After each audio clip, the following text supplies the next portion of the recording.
اعوذ باللہ من الشیطان الرجیم بسم اللہ الرحمن الرحیم اللہ کے نام سے شروع جو بڑا مہربان نہایت رحم والا۔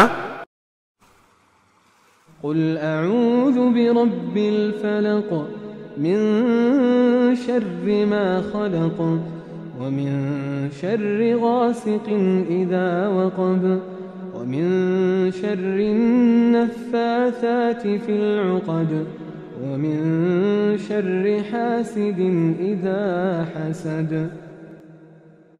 تم فرماؤ میں اس کی پناہ لیتا ہوں جو صبح کا پیدا کرنے والا ہے، اس کی سب مخلوق کے شر سے، اور اندھیری ڈالنے والے کی شر سے جب وہ ڈوبے، اور ان عورتوں کے شر سے جو گروہوں میں پھونکتی ہیں، اور حسد والے کی شر سے جب وہ مجھ سے جلے۔ اعوذ باللہ من الشیطان الرجیم بسم اللہ الرحمن الرحیم اللہ کے نام سے شروع جو بڑا مہربان نہایت رحم والا۔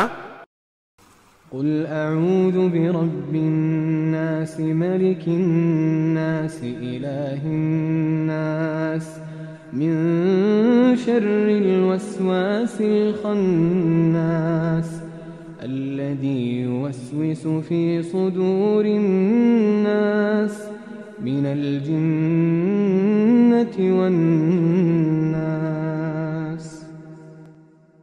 تم کہو میں اس کی پناہ میں آیا جو سب لوگوں کا رب، سب لوگوں کا بادشاہ، سب لوگوں کا خدا، اس کے شر سے جو دل میں برے خطرے ڈالے اور دبک رہے، وہ جو لوگوں کے دلوں میں وسوسے ڈالتے ہیں، جن اور آدمی۔ صدق اللہ العظیم۔